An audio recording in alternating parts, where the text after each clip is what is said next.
मानवी अपने घर के काम को निपटाकर बैठी ही थी कि उसे कहीं से एक बच्चे के रोने की आवाज आई। मानवी ने घर से बाहर निकलकर देखा तो वहां कोई नहीं था। लेकिन जब दो तीन बार से ज्यादा बार आवाजें आई तो उसने अपनी काम वाली बाई को बताया। और काम वाली बाई ने जो बताया उससे मानवी का दिल पसीज गया। तो क्या वह किसी बच्चे की आवाज थी या उसका कोई भ्रम था? दिल को छू लेने वाली इस कहानी के बेहतरीन सफर से पहले वीडियो को लाइक और चैनल को सब्सक्राइब कर लीजिएगा और अपने विचार हमें कमेंट बॉक्स में जरूर बताइएगा। संदीप और मानवी दिल्ली शहर के द्वारका में किराए पर एक नए फ्लैट में शिफ्ट हुए ही थे। मानवी का घर में गिरने के कारण पिछले महीने अबॉर्शन हो गया था। डॉक्टर ने बताया कि कुछ कॉम्प्लिकेशन के कारण अब वह कभी मां नहीं बन सकती। उसकी दुखद यादें जो कि पुराने घर से जुड़ी हुई थी उसको वह भुला पाए, इसलिए संदीप ने नया घर लेना उचित समझा। संदीप का एक जिगरी दोस्त शिवम भी इसी सोसाइटी में रहता था। उसी के कारण संदीप ने भी यहाँ शिफ्ट करने का मन बना लिया था। मानवी अपने अबॉर्शन और कभी मां न बन पाने की टीस के कारण अधिकतर समय दुखी ही रहती थी। शिवम की पत्नी रिया भी बहुत मिलनसार थी। उसका एक बेटा भी था। संदीप और मानवी के सामान शिफ्टिंग वाले दिन उनका खाना नाश्ता सबकी जिम्मेदारी रिया ने ही उठाई। रात का खाना खाने के लिए रिया ने उनको अपने घर बुला लिया था। दिन भर में सारा सामान सेट हो गया। रात में मानवी और संदीप शुभम के घर खाना खाने गए। मानवी खोई खोई रहती थी। रिया उससे बातें कर रही थी पर वह उसके प्रश्नों का जवाब बिना हाव भाव के दे रही थी। तभी दूसरे कमरे से दौड़ता हुआ रिया का बेटा आरुष वहां आ गया और रिया की गोद में मुंह छुपाते हुए बैठ गया। मानवी का ध्यान अब उसकी तरफ चला गया था। आरुष लगभग 3 साल का था। वह अपनी तोतली भाषा से मानवी से कुछ कुछ बोलकर उसका ध्यान अपनी ओर आकर्षित कर रहा था। अबॉर्शन के बाद से आरुष से मानवी पहली बार मिली थी। आरुष को देखकर मानवी अपने दुख को थोड़ा कम महसूस कर रही थी। खाना खाने के बाद दोनों अपने फ्लैट में सोने चले गए। अगले दिन सुबह उठते ही संदीप ने मानवी के लिए चाय बना दी और मानवी करवट लेती हुई उठी और दोनों बेड टी की चुस्कियां लेते हुए अखबार देखने लगे थे। उसके बाद संदीप ने उसे समझाया कि मानवी, प्लीज अब इन सबसे बाहर निकल जाओ और आगे बढ़ो, नहीं तो तुम बीमार हो जाओगी। लेकिन मानवी कहाँ मानने वाली थी। संदीप ऑफिस के लिए तैयार होने चला गया और मानवी ने संदीप की ब्रेकफास्ट बनाकर तैयार कर दिया था। 9 बजे ही संदीप ऑफिस के लिए निकल गया। लेकिन मानवी अपने घर के कामों को निपटा कर जैसे ही टीवी देखने लगी तभी अचानक थोड़ी देर में उसको बाहर से किसी बच्चे की रोने और सिसकियां लेने की आवाज सुनाई दी। वह टीवी की आवाज कम करती है लेकिन तब तक आवाज रुक जाती है। वह फिर से अपना ध्यान टीवी पर लगाती है पर आधे घंटे बाद उसको फिर से वहीं बच्चे की रोने की आवाज सुनाई देती है। मानवी जाकर दरवाजे पर देखती है पर उसको कुछ समझ में नहीं आता। उसे लगता है कि कहीं ये कोई भ्रम तो नहीं है, क्योंकि आजकल वो कुछ ज्यादा ही सोच रही थी। ऐसा सोचकर वह फिर खाना खाकर सो जाती है। उसी दिन शाम को रिया ने अपनी काम वाली बाई को मानवी के घर के काम के लिए भी बोल दिया था और काम के लिए काम वाली बाई से बात पक्की हो गई थी। अगले दिन से वह सुबह 10 बजे काम पर आ जाएगी, ये बोलकर वो चली गई थी। अगले ही दिन सुबह सुबह उसे फिर से उसी बच्चे की रोने की आवाज सुनाई दी। उसने संदीप को घर आने पर पूरी घटना विस्तार से बताई पर उसने ये कहकर बात टाल दी कि मानवी, तुम अपने अबॉर्शन को लेकर बहुत सोच रही हो, इसलिए तुम्हें यह सब लगता है। रिया और शिवम भी तो पास में ही रहते हैं, उन्हें तो नहीं सुनाई दी किसी बच्चे के रोने की आवाज। तुम अपने आप को संभालो मानवी, नहीं तो तुम अपनी जिंदगी को बर्बाद कर दोगी। चलो मैं तुम्हें आज दिमाग के डॉक्टर के पास लेके चलता हूँ। वो खुद तुम्हें कहेंगे कि आपके किसी चीज को ज्यादा सोचने पर वह सच होने जैसा लगने लग जाता है, जबकि वो सिर्फ कल्पना मात्र होता है। मेरा नहीं, उनका कहना तो मानोगी ना? मानवी भी संदीप की बात मानकर उनके साथ डॉक्टर के पास चली जाती है। डॉक्टर ने भी वही बताया जो संदीप ने उससे कहा था। अब मानवी थोड़ा रिलैक्स फील कर रही थी क्योंकि उसका भ्रम दूर हो गया था। उस दिन रात को आराम से संदीप और मानवी खाना खाकर सो गए थे। लेकिन अगले दिन हमेशा की तरह संदीप ऑफिस चला गया और मानवी चाय नाश्ता करके काम वाली बाई का वेट कर रही थी। लेकिन अचानक से फिर उसी बच्चे की रोने की आवाज सुनाई दी। इस बार मानवी को पक्का एहसास हो गया था कि ये मेरा भ्रम तो बिल्कुल भी नहीं है। कहीं ना कहीं से तो आवाज आ ही रही है। लेकिन उसे आश्चर्य ये हो रहा था कि ये बच्चे के रोने की आवाज रोज कैसे आ सकती है, और वो भी लगभग उसी समय पर। इस बार उसने बाहर निकलकर देखा तो उसने महसूस किया कि आवाज तो किसी फ्लैट से ही आ रही है। अब ये आवाजें मानवी को उसका दुख बुलाकर बेचैन करने लगती है। उसका सारा ध्यान इस आवाज पर लगा रहता है। वह जानना चाहती है कि क्या है, कौन है, पर वह समझ नहीं पाती। तभी उसकी काम वाली बाई वहां आ जाती है। उसने काम वाली बाई को ये सारी बातें बताई। पता नहीं किस बच्चे की आवाज आती रहती है। कोई तो बच्चा है जो इस फ्लोर पर है और रोता रहता है। फिर मानवी से वो काम वाली बाई कहती है, हाँ दीदी, बगल वाले घर में मैं काम करती हूँ। उनके यहाँ एक छोटा बच्चा है जो बेचारा रोता रहता है। मानवी बेचैन होकर कहती है, क्यों? उसकी माँ उसको चुप क्यों नहीं कराती है? काम वाली बाई की आंखों में भी आंसू थे। वह दुखी मन से वहीं बैठ जाती है और कहती है, दीदी, पिछले 3 महीने से बगल वाले घर में मैं काम कर रही हूँ। मैंने देखा है कि भैया के ऑफिस जाते ही दीदी बच्चे को सोता छोड़कर 2-3 घंटे के लिए कहीं बाहर चली जाती है।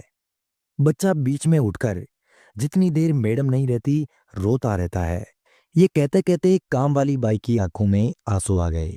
मानवी काम वाली बाई से कहती है, अरे, अपने इतने छोटे बेटे को छोड़कर कोई माँ इतनी देर तक कैसे कहीं जा सकती है? हाँ दीदी, बात तो आपकी सही है, पर दीदी, वो तो तब होगा ना जब माँ अपनी हो। ये सुनते ही मानवी का कलेजा कांप उठा। वह काम वाली बाई से पूछती है, ये क्या कह रही हो तुम? हाँ दीदी, वह उसकी सौतेली माँ है। मानवी को अपनी काम वाली की बात पर विश्वास नहीं हो रहा था। वह चुपचाप सब सुन लेती है, पर मन ही मन उसे कुछ अजीब सा लगता है। वह शाम को रिया से फोन करके ये सब बातें पूछती है कि रिया, तुझे कुछ पता है? रिया बोलती है, मानवी, हाँ, हमारे बगल में कोई बच्चा तो है। उसके बारे में मैंने भी दूसरों से सुना है कि उसकी माँ सौतेली है जो बच्चे का बिल्कुल भी ध्यान नहीं रखती।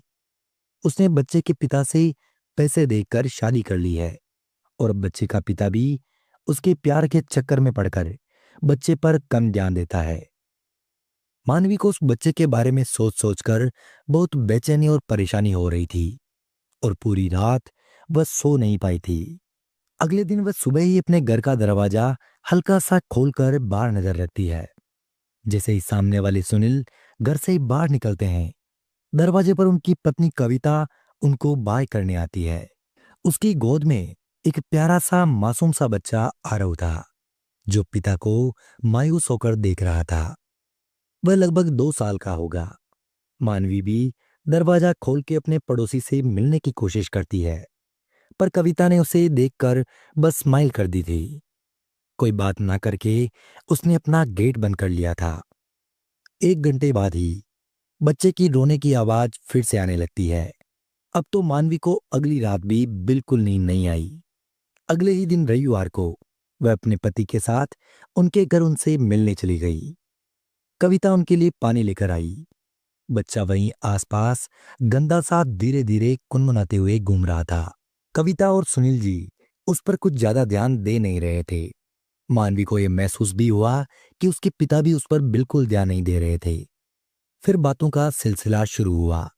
कुछ औपचारिक बातें हुई, और उसके बाद कहाँ जॉब करते हैं, कहाँ से बिलोंग करते हैं, सारा सब कुछ पूछ लिया गया। तभी बच्चे का हाथ टेबल पर रखे एक कांच के ग्लास पर लग गया था, और वो नीचे गिर गया। कविता ने उसी समय गुस्से में आकर तड़ाक से एक झापड़ रख दिया उसे। वह मासूम सा आरव जोर जोर से रोने लगा, और कविता उस मासूम को बुरा भला कहने लगी।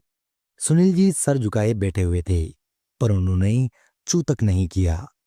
मानवी को देखकर बहुत बुरा लग रहा था। वह तुरंत बच्चे को गोदी में लेकर चुप कराने लगी। आरव भी उसके पास आकर बिल्कुल चुप हो गया था। मानवी और संदीप कुछ देर बाद अपने घर चले गए। मानवी अब तो और बेचैन हो गई थी और उसको बच्चे का सुबकना और सिसकना दिन भर कानों में गूंजता रहा। कविता के घर का तो रोज का रोने धोने का रूटीन हो गया था। मानवी देखती रहती थी कि सुनील जी के ऑफिस जाते ही कविता 2-3 घंटे के लिए बाहर चली जाती थी और वह बच्चा उठकर परेशान होता रहता था। अगले दिन मानवी कविता के घर जाती है। तभी आरव मानवी को देखते ही दौड़ के उसके पास चला जाता है।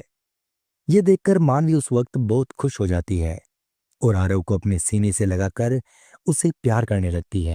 एक दिन मानवी आरव को गोदी में लेकर बैठी हुई थी और कविता उससे बातें करते करते एकाएक ही भागकर बाथरूम में चली जाती है। थोड़ी देर बाद वापस आती है तो मानवी पूछती है कि तबीयत तो ठीक है ना तुम्हारी। तब कविता कहती है कि हाँ, मैं 2 महीने की प्रेग्नेंट हूं। मेरी ऐसी तबीयत रहती है और मुझसे आरव संभाला नहीं जाता। पता नहीं क्यों ये मैंने दूसरी शादी क्यों कर ली। शादी से तो मुझे कोई दिक्कत नहीं, पर मैं इस आरव से बहुत दुखी हो गई हूँ। अचानक उसी समय आरव किसी चीज के लिए जिद करने लगता है और कविता उसको अनाप शनाप बोलने लगती है। वह गुस्से में आकर एकदम से बोल पड़ती है, ये मर क्यों नहीं जाता? क्यों मुझे परेशान करने पर तुला है? मानवी अवाक होकर उसे देखती रह जाती है और कहती है, ऐसा मत बोलिए कविता, वो मासूम है, वो समझता थोड़ी है। फिर कुछ सोचकर मानवी ने कहा, तुम चाहो तो आरव को मेरे पास खेलने के लिए भेज दिया करो, मैं तो दिन भर अकेली ही रहती हूँ। ऐसा कहते ही मानो कविता के मन की बात मानवी ने बोल दी हो। अब वह रोज ही सुबह से मानवी के पास आरव को भेज दिया करती थी और दिन भर आराम किया करती थी। आरव भी मानवी के साथ बहुत खुश रहने लगा। वह मानवी से बहुत ही घुल मिल गया था और मानवी को जैसे जीने का सहारा मिल गया हो। शाम को आरव उसे छोड़कर अपने घर जाना ही नहीं चाहता था और जाते समय बहुत रोया करता था। पर धीरे धीरे जिद करके अब रात में भी आरव मानवी के पास रुकने लगा था। अब आखिर वो दिन आ ही गया था जिसका मानवी को बेसब्री से इंतजार था। एक दिन कविता ने कहा, मानवी जी, यदि आपको आरव इतना ही पसंद है तो इसको आप अपने पास क्यों नहीं रख लेती? मानवी को तो लगा जैसे उसके मन की बात कविता ने बोल दी हो। फिर भी वह बोलती है कि क्या सुनील जी मान जाएंगे? कविता बोलती है, अरे वह कुछ नहीं कहेंगे, आप इसको अपने पास आराम से रख सकती है और 2 महीने बाद मेरी भी डिलीवरी है। अब 3 दिन बाद हम यहाँ से इंदौर शिफ्ट होने वाले हैं। सुनील का ट्रांसफर इंदौर में हो गया है और मेरी मम्मी का घर भी वहीं पर है। ये सुनते ही मानवी तो फूली नहीं समाती, पर वह बोलती है कि मैं आपको कल बताती हूँ। मानवी शाम को अपने पति संदीप से सारी बातें करती है कि हम आरव को लीगली अडॉप्ट कर लेते हैं। संदीप भी बहुत दिनों से देख रहा था कि आरव मानवी से बहुत घुल मिल गया था और मानवी भी उसके साथ बहुत खुश रहने लगी थी, मानो उसको अपने जीने का सहारा मिल गया हो और वह अपने सारे दुख बुलाकर उसी में बिजी रहती थी। इसलिए संदीप ने भी हामी भर दी। अगले ही दिन संदीप अनिल जी से बात कर लेता है तो अनिल जी भी इसके लिए तैयार हो जाते हैं। संदीप अडॉप्शन के पेपर बनवा चुका था और अब आरव के पिता तो संदीप थे और उसकी मां मानवी बन चुकी थी। जिस बच्चे का करुण क्रंदन व सिसकियां मानवी को परेशान करती रही, आज वो उसकी गोद में था और उसके जीने का सहारा बन चुका था।